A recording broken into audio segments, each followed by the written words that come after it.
here with us, and all of you who are joining us by the internet. We appreciate that you are joining us also. My name is Mary Hilsabeck-Huber, and we started this a couple of weeks ago with Brene Brown's Atlas of the Heart. It's her newest book, which is just sensational. And we got about this much of it done from that class because there was so much amazing feedback. And so we're going to do another section of it. There's still another section that there's no way we're going to get to.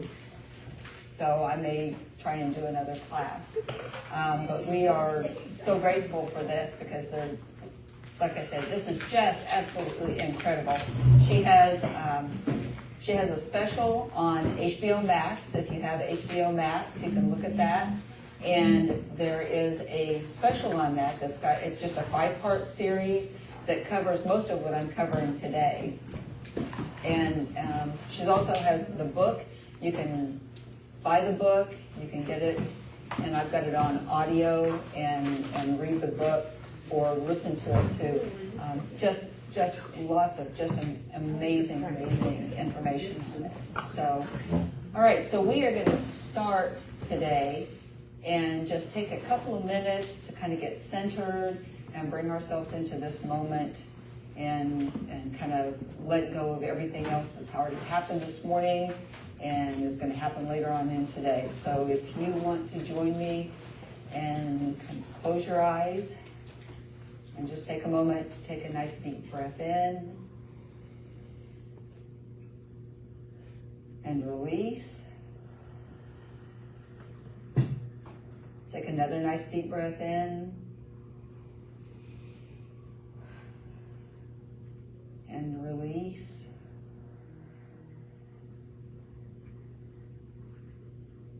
And we are grateful for this time where we can come together, where we can share our ideas and our opinions and our stories.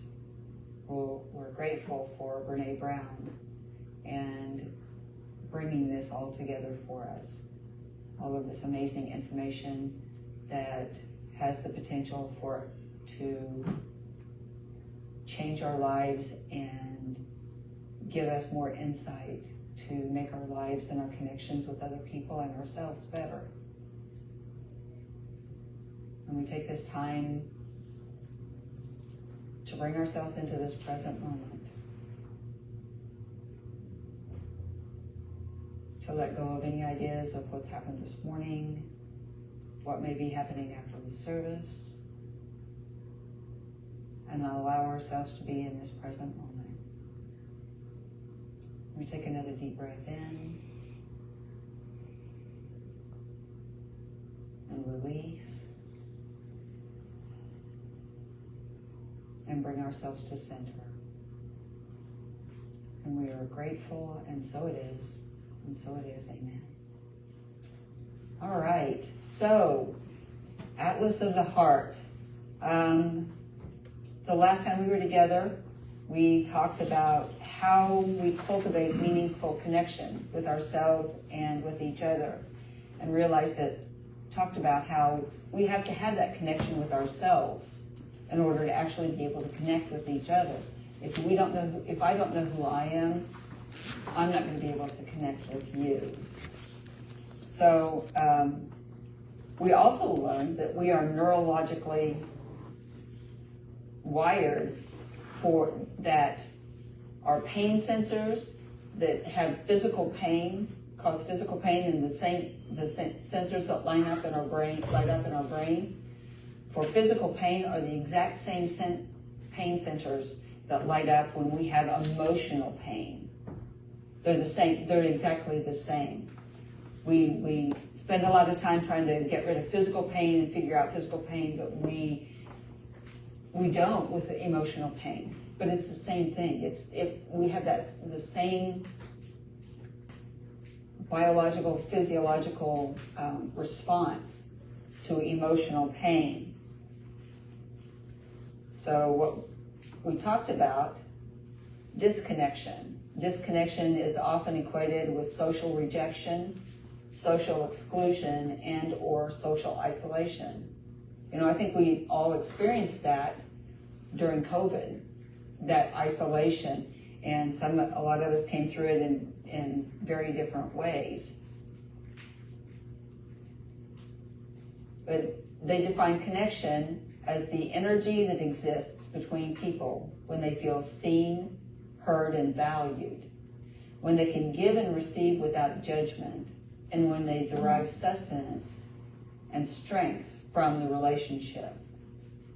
So when it talks about feeling seen, heard, and valued, that's a lot of what she talks about with the language and us being able to find the right words and have the right language so that we can have that connection, and so we actually understand what it is that we're feeling.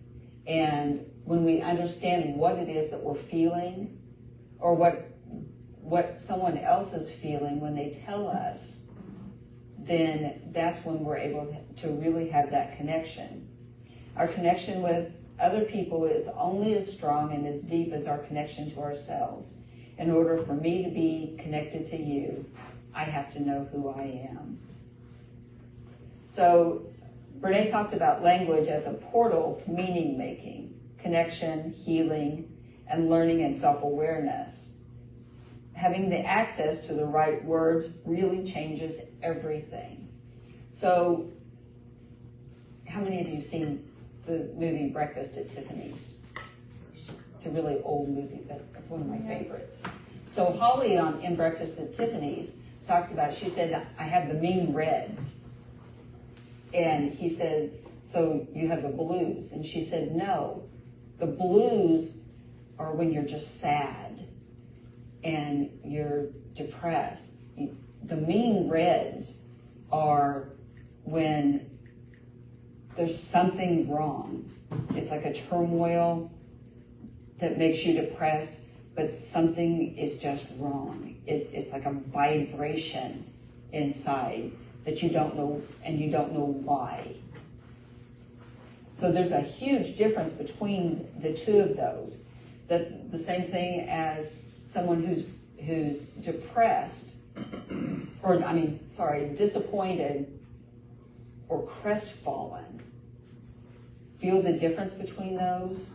Between someone who's disappointed and crestfallen. Crestfallen came from when a horse, after a battle, a horse hanging its head down to its chest with that defeat of battle.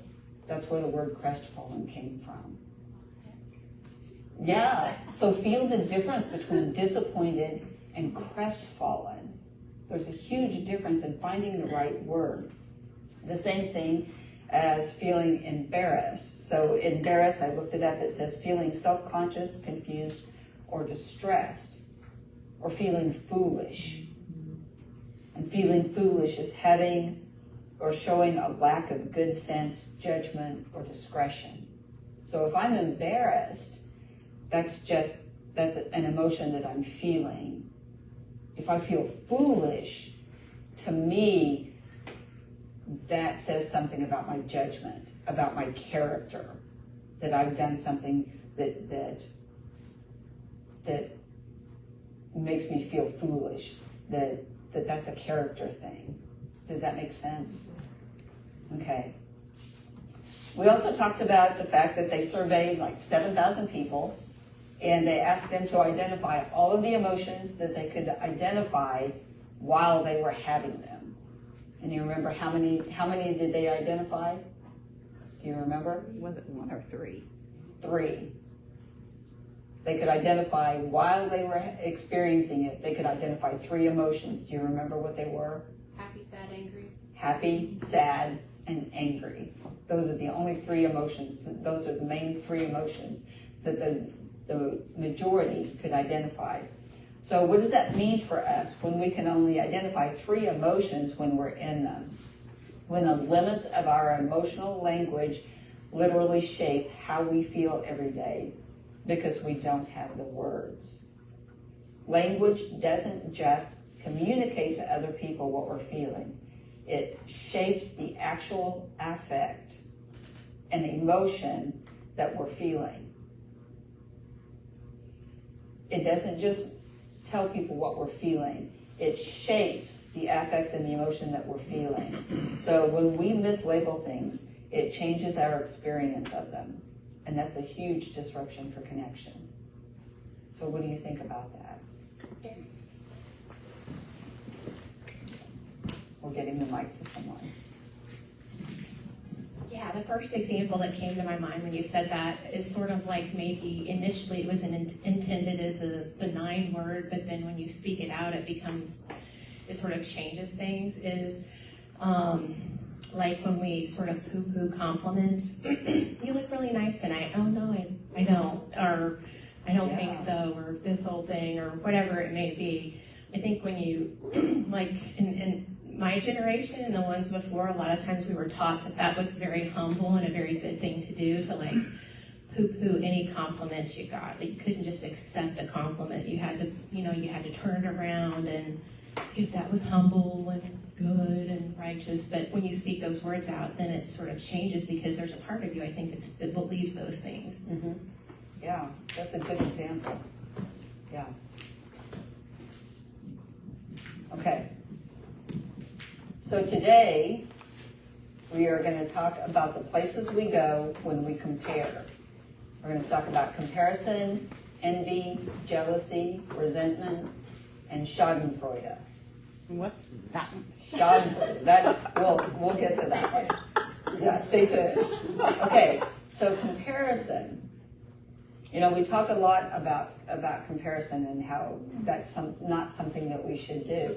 But Brene says that social psychologists believe that comparison is not a choice. That we are hardwired for it, and we will always do it. The only choice we have is to be aware of it and make the choice of how we're going to let it affect us. What do you think about that? John? You can compare by describing without judging. And to me, that's the choice. Okay.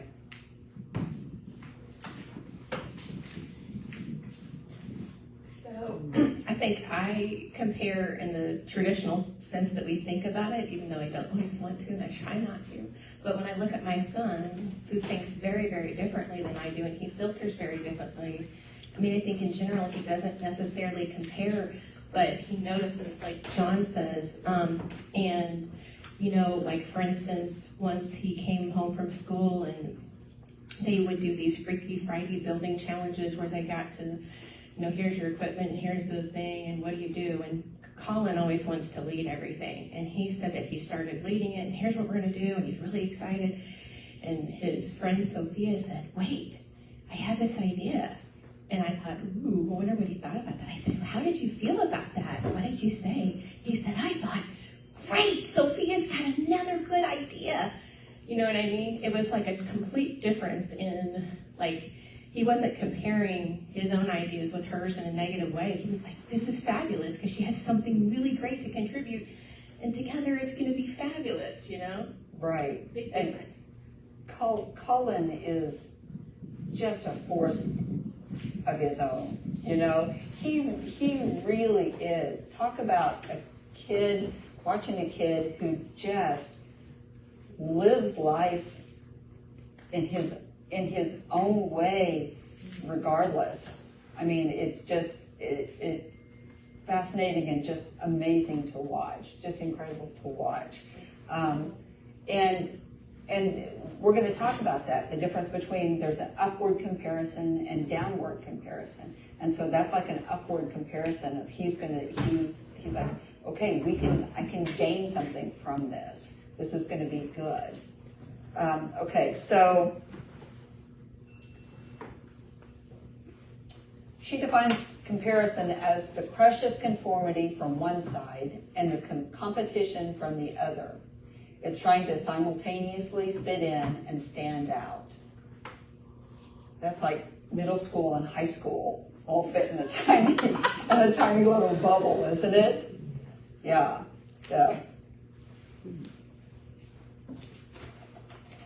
Okay, so I recently started, about 3 months ago, I started playing pickleball.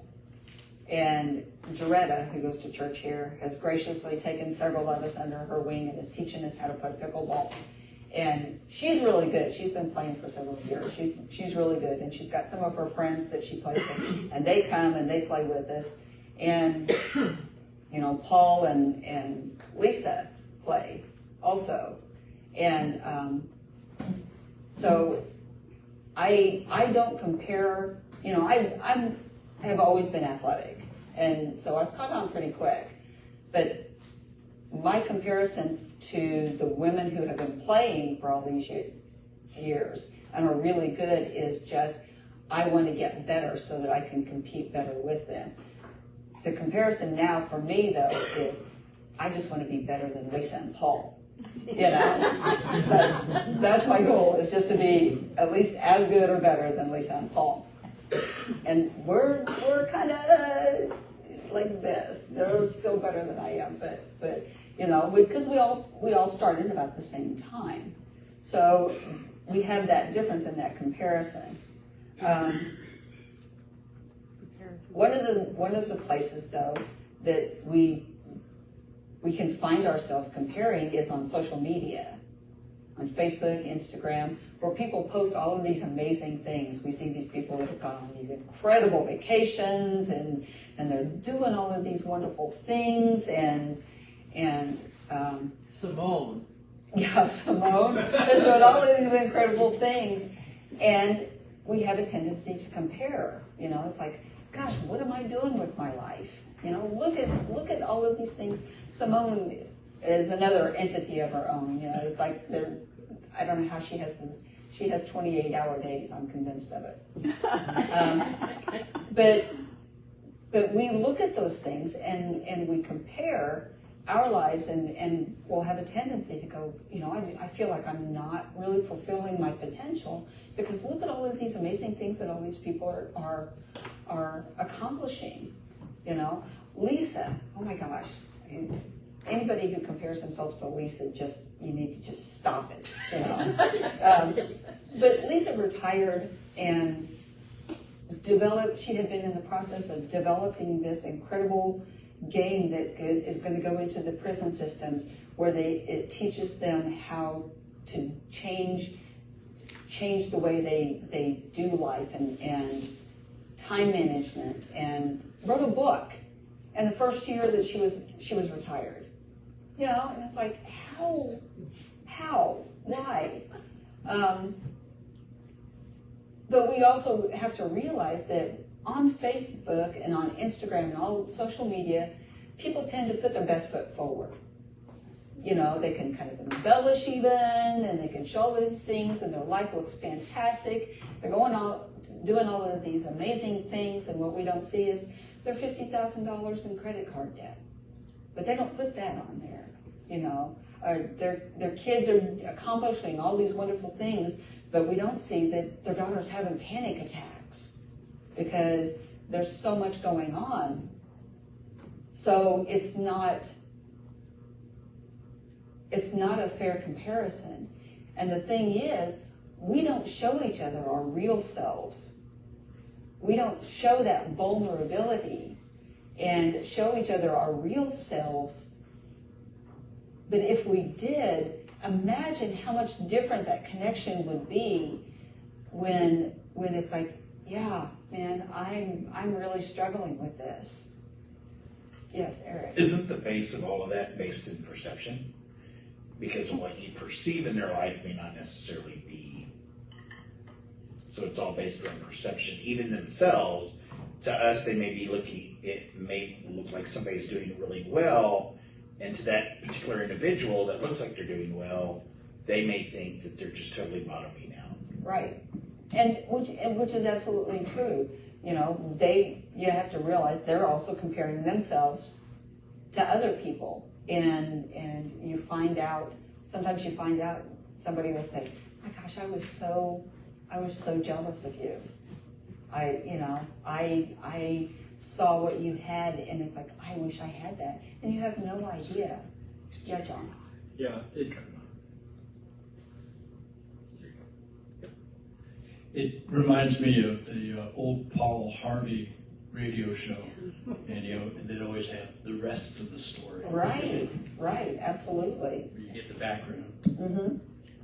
And it is. It's like we talked about the last time class was, we don't know people's biology or their biography or the backstory, and that makes a huge difference in it. But when we are able to be vulnerable and share ourselves, we're able to have that more of that connection, because people will go, oh my gosh, me too. I feel that. I understand that. I know that feeling, and able to connect. Now they caution about sharing your pain and your vulnerability with people who are safe. They talk about not when you're in the midst of a crisis or in the midst of pain.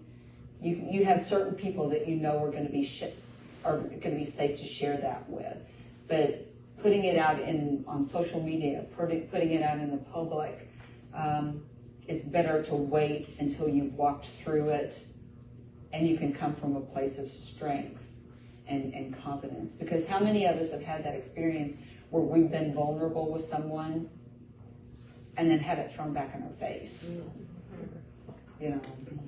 So we want to make sure that we are sharing that with people who that we know that are going to be safe. So Pearls before swine.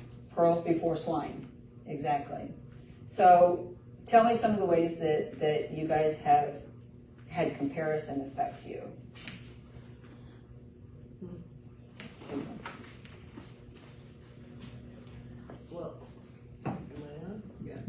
Well, when you first started talking about it, I thought of my best friend in high school.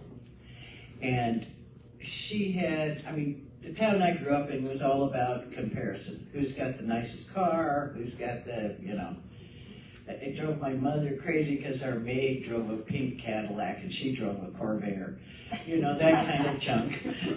And my best friend in high school, I thought she had this ideal life, She had mom and dad and a little sister, a little brother, and their house was always perfect, and it just looked like their whole lives were perfect. Well, like 20 years later, when I connected with her again at our high school reunion, found out her mother was an alcoholic that whole time. And none of that was shown anywhere. Mm-hmm. And that was like, whoa, okay. She really had a lot of stuff going on that none of us ever knew about. Mm-hmm. And that happens a lot when a family is dealing with alcoholism and addiction. It's, making sure that the outside world sees something perfect and has no idea, because the shame and the guilt that's associated with it. They don't want people to see what's happening on the inside. Mm-hmm. Yeah. That's this is just a personal opinion, but gosh, I would like to see them take the anonymous out of AA, because it's, and I recognize that when Alcoholics Anonymous started, there was such a horrible stigma about being an alcoholic. People thought of someone as an alcoholic was somebody that's living under a bridge and couldn't hold a job and things. And so there was a real stigma about being an alcoholic. And I think there still is some of that, but I think that there's a lot less of that now than there used to be. And I think we as a congregation, for those of you who were around when Sean was here, I think we learned through Sean that that's not who an alcoholic is. An alcoholic can be someone who is this incredible, beautiful human being who is just absolute love and has an illness and is an alcoholic. And we were able to see that because he was open about his addiction and his alcoholism. And so we got to see that. And so I think that like I said, own personal opinion, I'd like to see them take the anonymous out of it so that it's more out in the open. Okay, so you know that saying that the grass is always greener on the other side.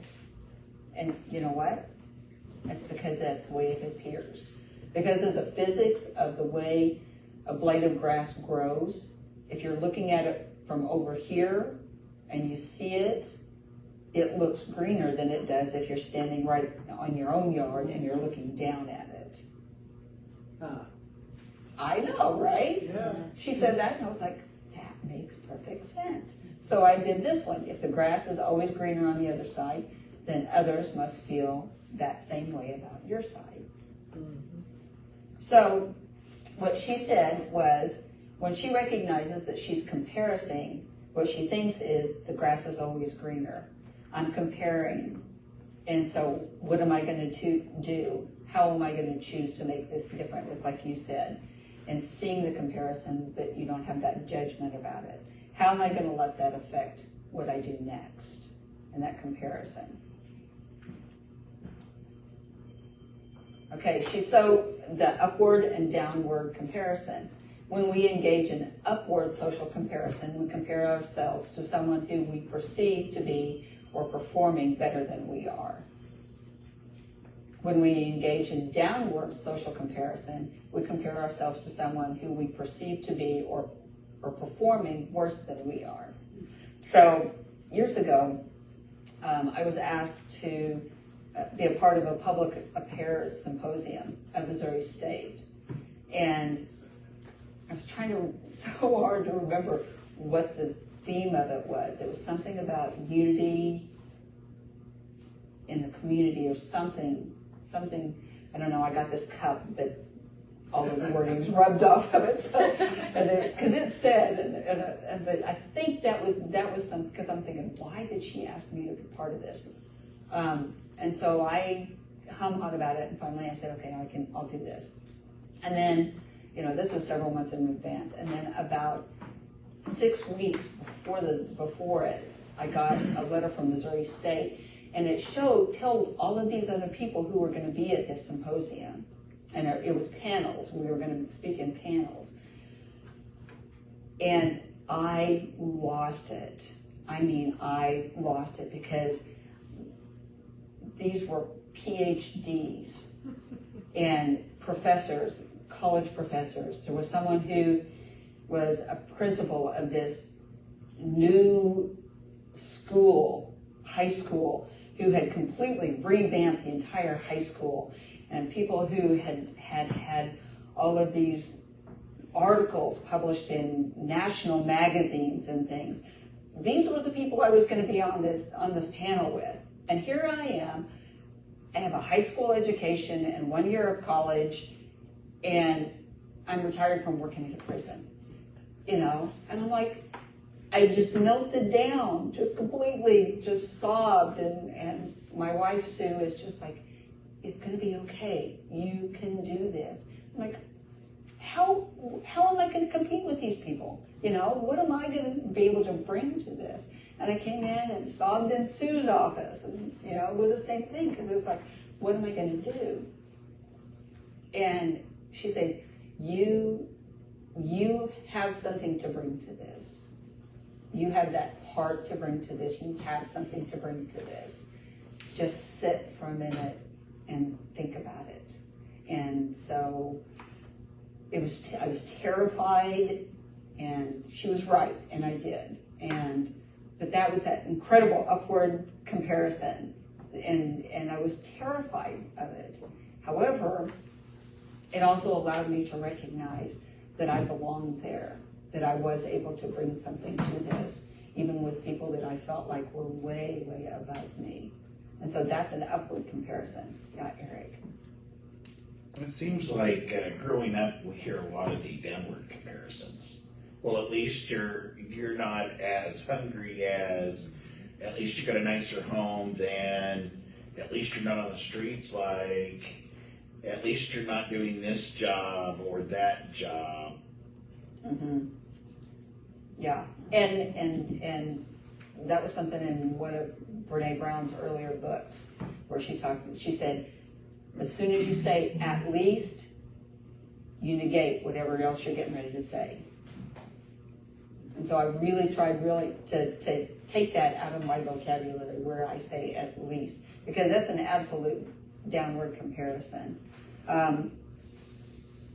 So Brene talked about she swims and for exercise, and she has to be really careful that she doesn't push off the wall at the same time as anyone else, because if she does, she's going to race them. And so she said there was a guy who was training for a triathlete. He's probably 25 years old. And, she's standing on the edge. She's putting her cap on, getting her goggles, and he's standing there. And she's like, okay, you want to go? We'll go. You want to dance? We'll dance. She said, he had no idea I was even there. But she said, I raced him, and I so hard that I injured myself and couldn't swim for 6 weeks. And then she said, but and that's an upward comparison. She said, at the same thing though, is there's a woman who swims, and I have to make sure that I don't hit the wall at the same time, or I'm going to race her. And she said, I came home and she said, I kicked ass today. I was really good. I did really well. And he said, really? Did you, are you swimming timed 50s or, what's the, she's like, no, I just swam really well. I was fast. I was really fast. And she said her husband was like, you raced somebody, didn't you, Brene? She's like, yeah, but she's a really good swimmer. She's like, well, how old is she? Well, back half, 65. And she's like, he's like, how back half? Well, like the rest of us, kind of back half. Okay, fine, she's 85, but she really, really swims a lot, okay? But that's that downward comparison, is that comparison of someone who you feel like you are performing better than. But what she says is, the direction of the comparison doesn't guarantee the direction of the outcome. Both types of social comparison can result in negative and positive effects. So she said, I didn't feel good about that, comparing myself to this 85-year-old woman, and I beat her. She's like, I kind of feel like if she noticed that I was racing her, I kind of feel like I owe her an apology for that. So it doesn't necessarily make you're not necessarily going to feel better if you're doing an upward comparison. Like me comparing myself to the women I'm playing pickleball with, who are so much better than I am, it just makes me want to be better. It doesn't make me feel bad about myself. It makes me want to up my game so that I can compete well with them. There was on Facebook, there was a video on Facebook just this last week of this 85-looking-year-old woman who was roller skating around this roller skating rink with all these other people, and she's passing them all and just going for it. And it was like, oh my God, she's got to be out of her mind. I know. But there's no way. Our grandson wanted to go roller skating. I'm like, no, I will take you and watch, but I am not getting out there. So she said, we think it's an incredibly long walk from I'm better than everyone to I'm worse than everyone. But in truth, we're just standing still. We're standing in exactly the same place. And that's what makes it hurt so much. It's because we're not looking at other people and we're not looking at ourselves. So comparison is one of the most dangerous things that we experience in terms of how it threatens our self-worth. Knowing that we can't help it, though, that we're just going to do it, then if we can name it and we can become aware that we aware of it, then we can make a choice of how we're going to experience it. Yes. I'll share with you another example of downward comparison. When I was a child growing up, I came from a real large poor family. And when you were going to school in this same neighborhood with these same children that came from the same area, it was, you felt safe. But I remember going uptown to school, to junior high, and then you really felt the comparison. Mm-hmm. And that can have a really negative impact on your life, which took me years to overcome. Right. It made me want to compensate for everything I did. And boy, that's a tough one to overcome. You really have to have emotional maturity to understand where that comes from. Right. Yeah, absolutely. Thanks for sharing that. So Brene says the comparison is be like everyone else, but better. And that's problematic. That's where we struggle with that. Okay, so the next thing coming up, envy and jealousy. She said, you're not going to like how this turns out. So say during the pandemic, somebody comes and they tell you, oh yeah, man, during the pandemic, I decided I was going to get in shape. I went out and I started riding my bike, and now I'm riding my bike 10 miles every, 5 days a week, and I lost 30 pounds, and I'm in the best shape that I have ever been in my life. How do you feel about that? What do you feel about that? Shut up.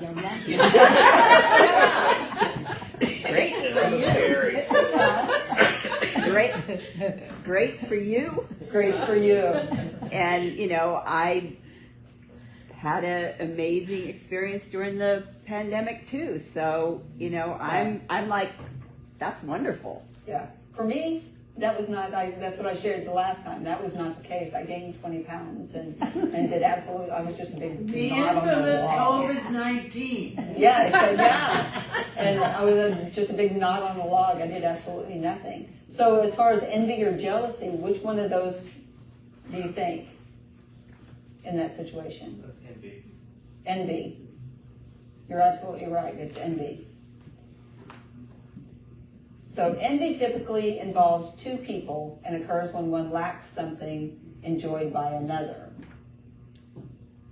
And jealousy typically involves three people, and it occurs when one fears losing someone to another person. Yeah, we don't really use envy though, do we?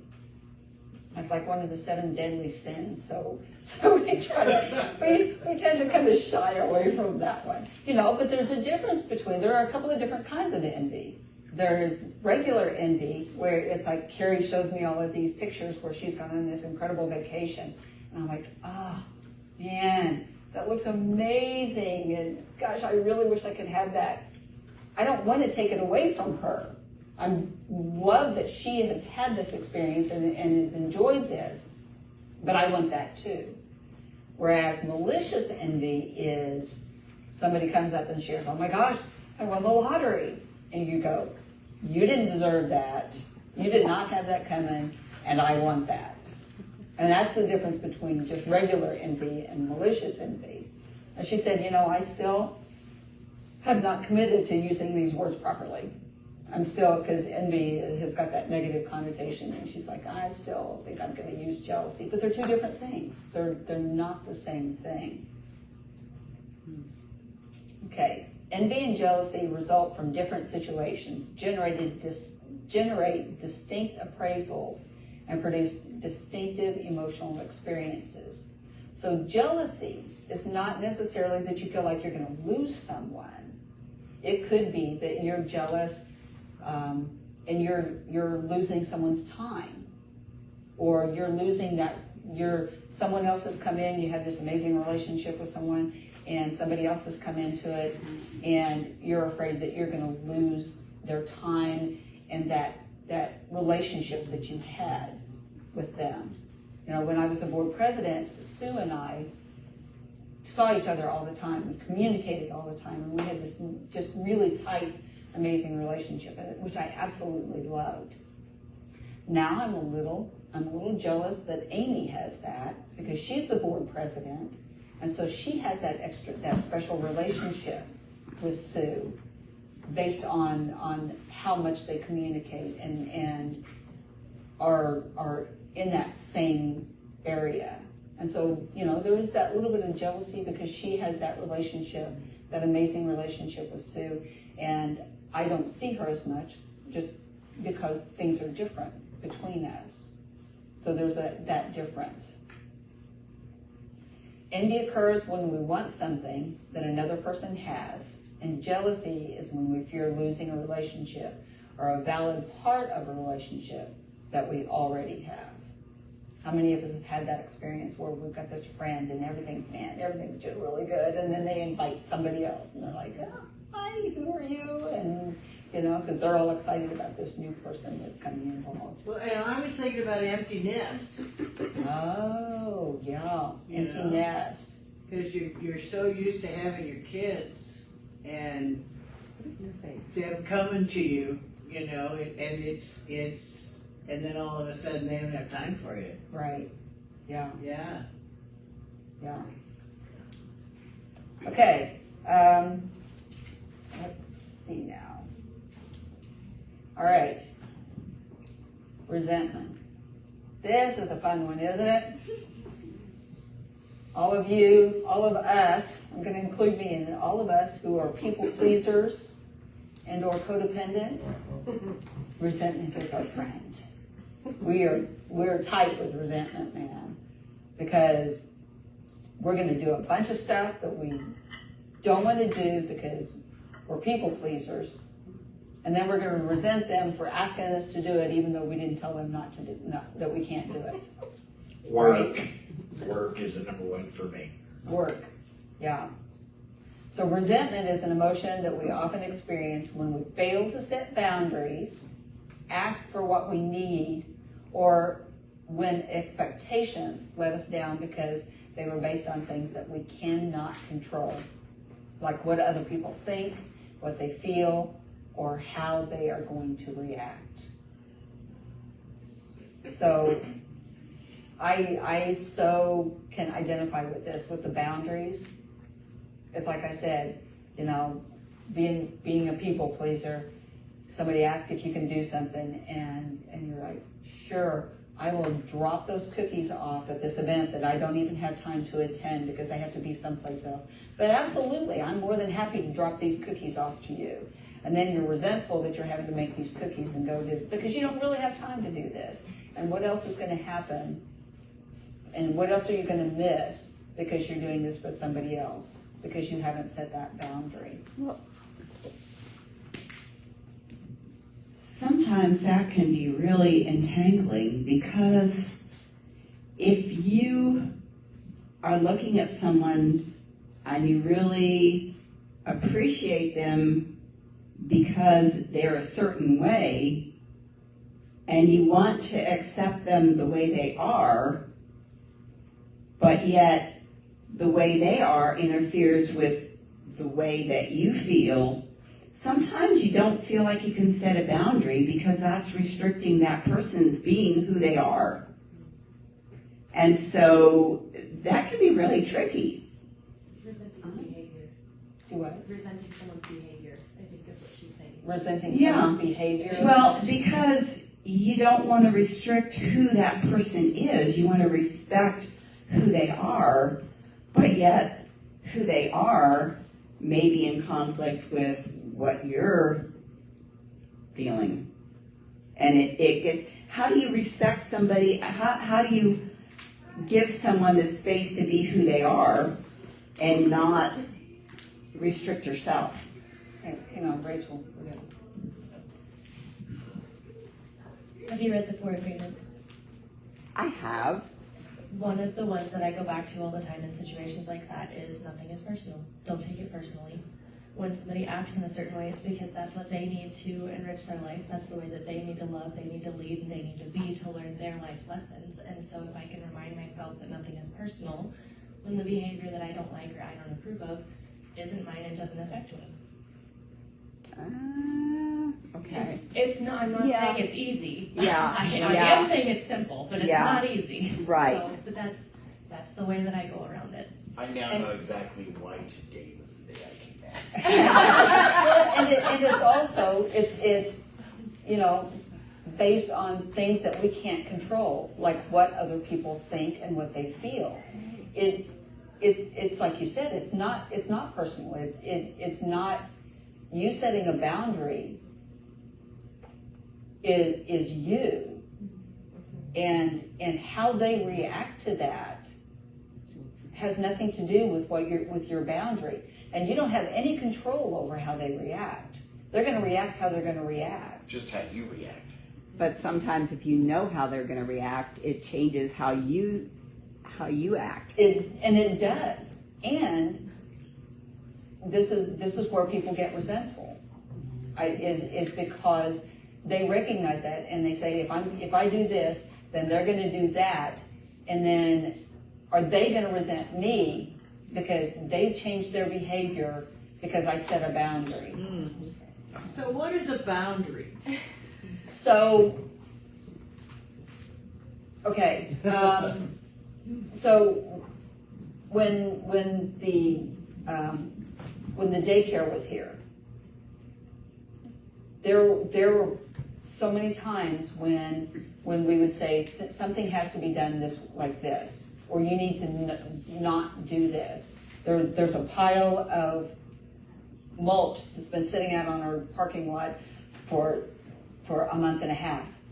You have until you need to get it out of there. Okay, we'll do it.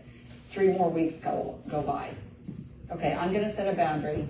That mulch has to be moved by Friday at 5 o'clock. That's setting a boundary.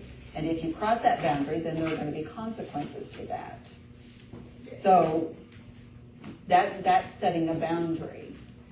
Yeah, but I get that, contractual relationships, things like that, but in a personal relationship, with somebody you're friends with, how do you set a boundary and maintain a friendship?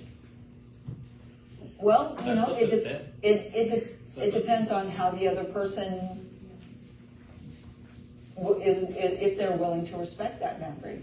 Go ahead. Did you have something to say? I didn't. Oh, okay. I just wonder things. And sometimes it's going to put a strain on the friendship. I think that setting a boundary is just setting an expectation. And that's just a part of relationships. And you learn about, how that relationship's going to go as you do that. And there's a respect thing for yourself and the other person that's involved in setting boundaries.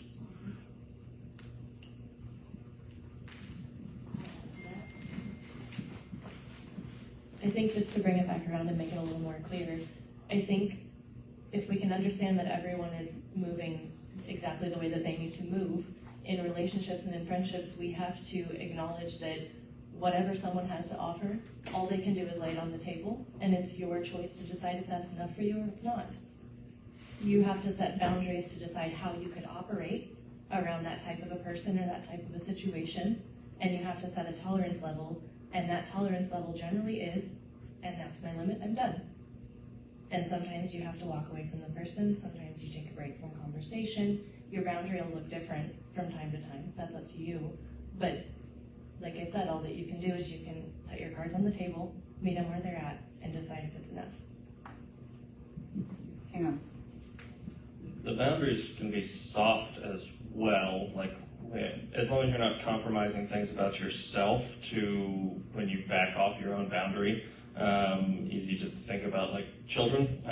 No, you can't have any more ice cream, but then also you can have another bite of ice cream. I mean, you set a weak boundary, but it doesn't feel bad when they ask for it again and cross the boundary. It feels again expectations that you've set, and A common understanding. being true to yourself will set the right boundaries that the people that will ultimately be around you will have to respect, because they would never not, because they're the right people around you. Ooh. And that's really good. Yeah. And it's that thing of there's a saying that says, we teach people how to treat us. Yes. We teach people how to treat us based on boundaries. I'm not going to allow you to treat me like that. If you're going to treat me like that, then I don't want to be around you. And I've had to do that a few times in my life where I've had to set a boundary and said, I can't be around you if you're going to treat me like that. And I'm, because Brene Brown says that they have discovered in all of the research that they've done that people who set boundaries are the most compassionate people, because you know where you stand with them. There's a clear understanding of expectations and what's okay and what's not okay. And those people have the most compassion. So this is what really changed. This was one of those for me. Is she said she was talking to someone, another researcher, and she asked that, she said, just for my own personal understanding, is resentment is in the anger family, right? And he said, no. Resentment is a function of envy. So that brings it right back to you. So say I'm in the kitchen and I'm having to do all this cleaning at my house. I'm doing all the cleaning. It's like, oh my gosh. And my wife Sue is out playing golf. And I resent her because I'm at home doing all the cleaning and she's out playing golf. She's out playing golf and I'm doing all the cleaning because I'm a perfectionist and she's not going to do it right. So it's like, here, just let me do this because you're not going to do it right anyway. Okay, this is basically the reverse of what happens in our house, actually. Just I should put that disclosure out there, disclaimer out there. But it's like I resent the fact that she's going out and playing golf. But I'm not angry at her because she's playing golf. I resent her because I'm envious because I'm not out playing golf. Because she's taken that time for herself and she's doing it, and I'm sitting at home being a perfectionist and saying the kitchen's not clean enough for me to go out and play golf. And I can't let go of this to give myself the time to go play golf. What do you think about that? You have a definite problem. Yeah. Like I said, it's the reverse. This is the reverse of what actually happens in our house. I mean, to me, it feels like a lot of these are sticky, like a snowball rolling downhill. So it's maybe, it almost feels like I could totally see what you're saying. And I guess depending on the situation, while I'm rolling down the hill, I might also pick up some angry with it. Yeah. And they just kind of start sticking to each other. So, I don't know. I guess it starts, you kind of just have this cluster. I love your example, by the way, because I'm the OCD one at home. Yeah. It cleans all the time. And the last time I was doing dishes and really resenting my husband, I thought, okay, I guess I just need to communicate this. And I said, I'm really frustrated. I'm doing the dishes again. I feel like I'm doing the dishes all the time. And he's like, really? You're frustrated about doing the dishes? Because I'm emptying the trash and I'm dealing with the septic pump that just went out, and I'm like, oh, okay, I'm gonna shut up now. Yeah. So this really changed how I felt about it, because if you look at resentment as a form of envy, it brings it right back to you. It's not that it's you may be angry about it, but when you stop and you look underneath that anger, because anger is the easiest emotion. If you look at that and what's underneath that anger, it's resentment. And if you look at that resentment as envy, it's like what am I doing? What am I doing that I'm envious of this person and how they're living their life? What's happening in this? Is it okay? Sometimes if you can get yourself into appreciation, it actually changes the person's actions. Absolutely. I have been staying with my boyfriend because he had brain surgery.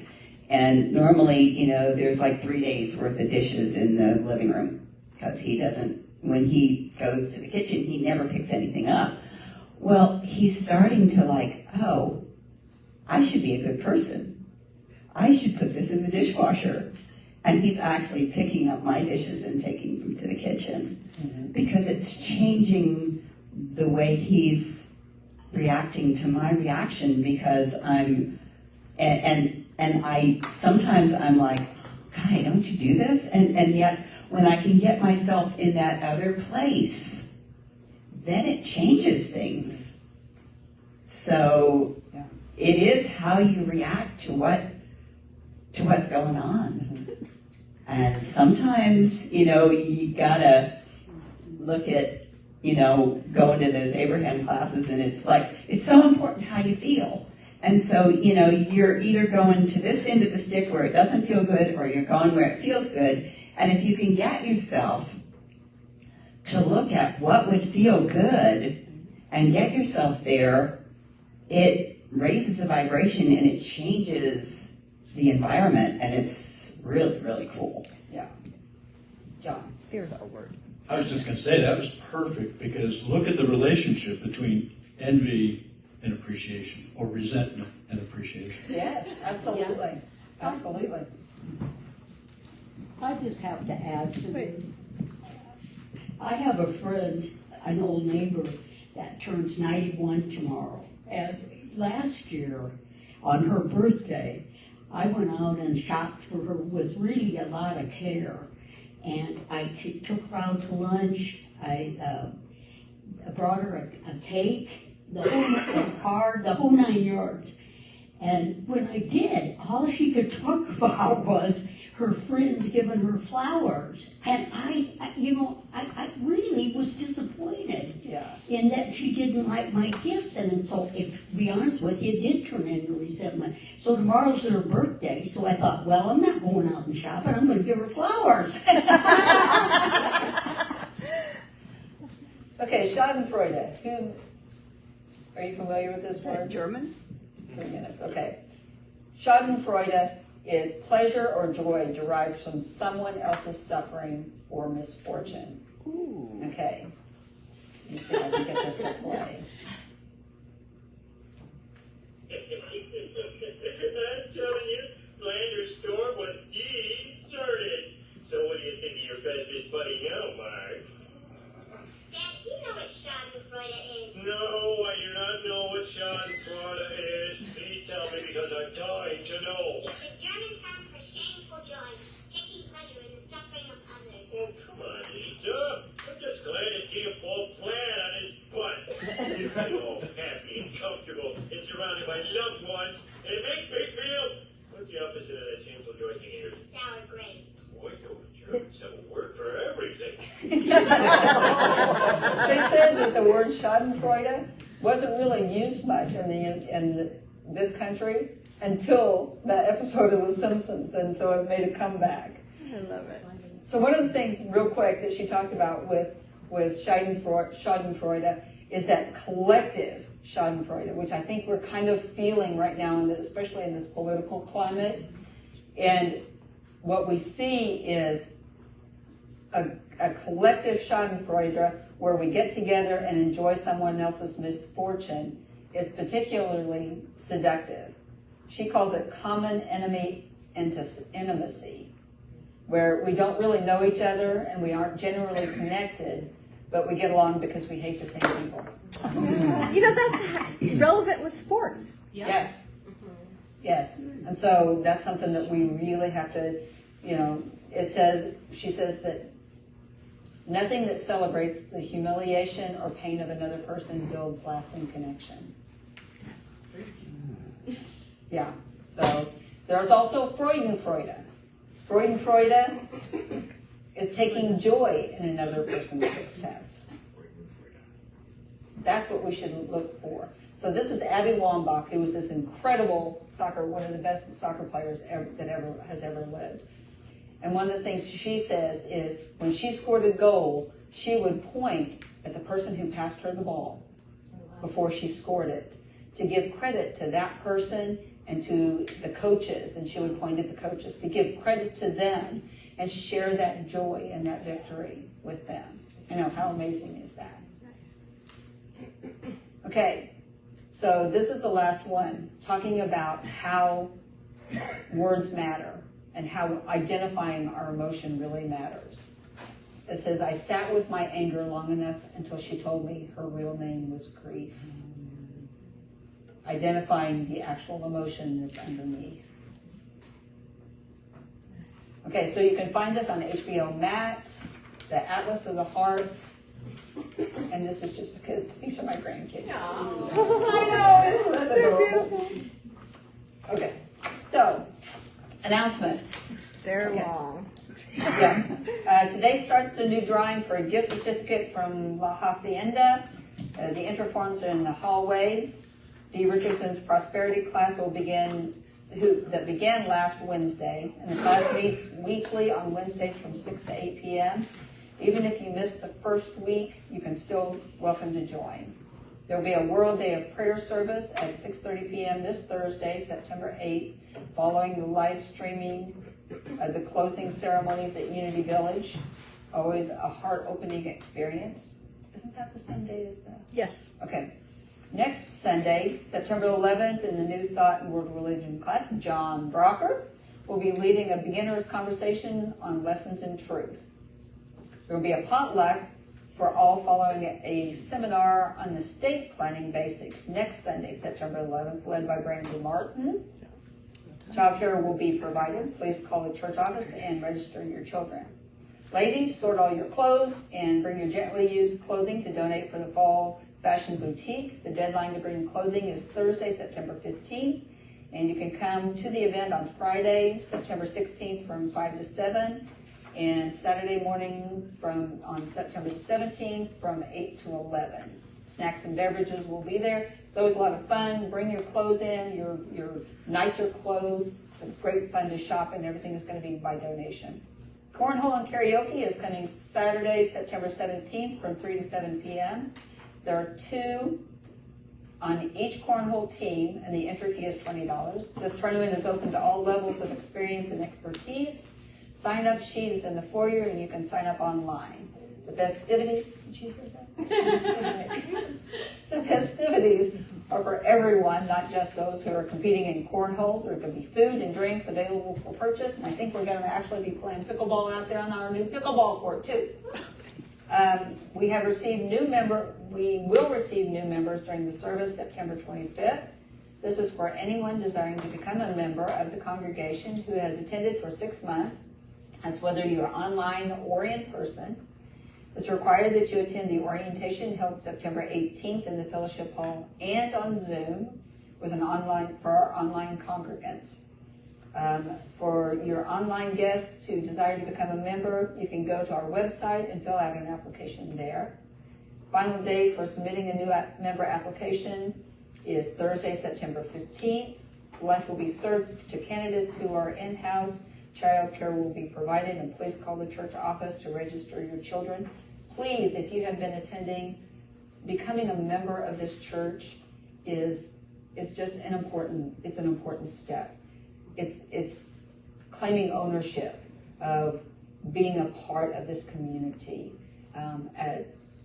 to become a member of this community. So I really, really highly encourage you to become a member. Welcome Ambassador Simone Height has information packets and coffee mugs for people new to the congregation and can answer questions regarding Unity. Save the date, probable trip to Unity Village, tour Unity Village on Thursday, October 6th. The details will be coming for that. Starting Sunday, October the 2nd, so we'll be doing a series of talks on Reverend Eric Butterworth's book, Discover the Power Within You. Great book. Every level from young children to teens to adults will be covering the same material at each level. You may have heard of small groups and been in one, and they will accompany the lessons for 7 weeks. Today will be your opportunity to sign up as a host or hostess. What this means is that you open your home to guests, you pick the day and time to meet each week, and agree to lead the group. If you want to be the home base but not lead, perhaps someone who signs up on the group will also lead for you. All of the materials will be provided with instructions for each week. We'll have a training meeting for the leaders prior to the first week. We would love to have a group in Nixa and or Ozark, in the Branson area, several in Springfield. Friends, this is an optimal way to meet new people and be closely connected with your group and raise your spiritual consciousness. It's a fabulous way to actually really get to know people and really make those connections with people so they're not just faces in the congregation. All right. Thank you guys so much.